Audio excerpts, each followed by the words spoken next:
human respiratory system. What is respiratory system? The organ system that consists of organs used in the process of respiration or breathing is called respiratory system. Now tell me children, what is breathing?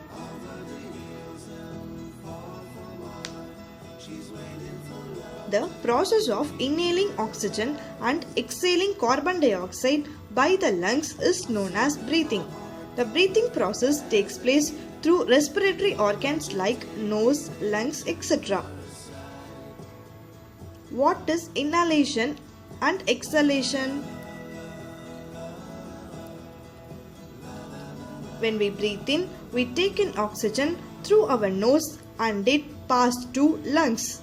During this process, the lungs expand. What is exhalation? When we breathe out, we give out carbon dioxide from the lungs through our nose into the air. During this process, the lungs get contract.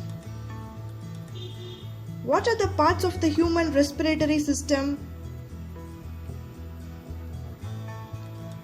Airway, lungs, muscles of respiration. First we will see about airway. The airway includes nasal cavity, pharynx, larynx, bronchi and lungs. It carries air between the lungs and the surrounding. Lungs. The lungs are the primary organs of the respiratory system. They are paired cone-shaped organs. They are located near the backbone on both sides of the heart. Next, muscles of respiration. The muscles of respiration include diaphragm and intercostal muscles.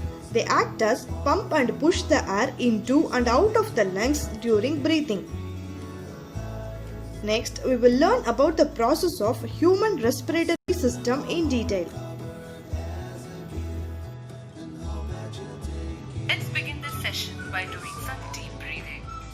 So take a deep breath in, hold and breathe out. Repeat again. Aren't you feeling fresh and energetic? But tell me, where does the air actually go when we breathe? You might say it goes to our lungs. Well, yes, it is correct. The air passes through the respiratory tract and then enters the lungs. So let's explore the features and the parts of the human respiratory system. The air enters the human body through nostrils, which then passes through the nasal cavity.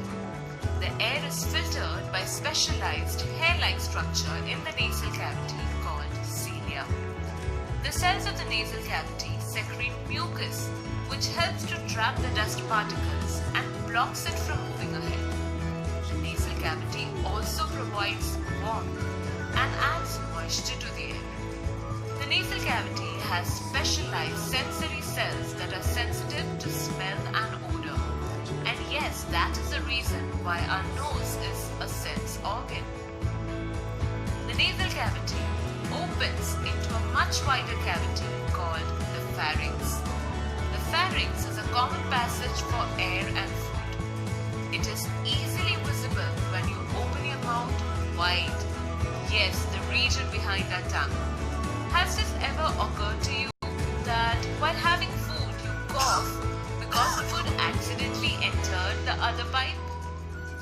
Well, yes, this never happens otherwise. This is because the pharynx has a cartilaginous flap-like structure called epiglottis. This epiglottis closes the windpipe when we swallow the food. It prevents the entry of the food in the windpipe. So, while swallowing, if the epiglottis is partially closed, we cough. Followed by pharynx is a region called larynx, the voice box. The larynx in males is often seen protruding out. This is called the Adam's apple. From here, the air passes through a 4-inch long tube-like structure called trachea. The trachea is often referred to as the windpipe. If you carefully observe the structure, there are many C-shaped cartilaginous rings present on the trachea. What do you think is the function of these rings? These rings prevent the windpipe from collapsing. Close to the lungs, the trachea or the windpipe divides into two tubes called the bronchi. The single tube is called bronchus. Each of these tubes enters the respective lungs. On entering the lungs, each bronchus further divides into secondary bronchus, which further divides into finer tubes called tertiary bronchi and much finer bronchiole. By repeated branching, the bronchioles ultimately enter in a cluster of tiny air sac-like structures called the alveoli. They are often referred to as the air sacs. The alveoli are surrounded with blood vessels. They are the actual site for gaseous exchange. Now talking about the respiratory organ, lungs. Lungs are a pair of air-filled, spongy organ located in the chest cavity. Carefully observe the size of the lung. Are the two of the same size? The right lung is larger than the left lung. Can you think why is it so? It provides space to accommodate the heart. Though centrally located, the base of the heart is slightly tilted towards the left, and this space is provided by the left lung. The lungs are protected by a rib cage. Thank you, children.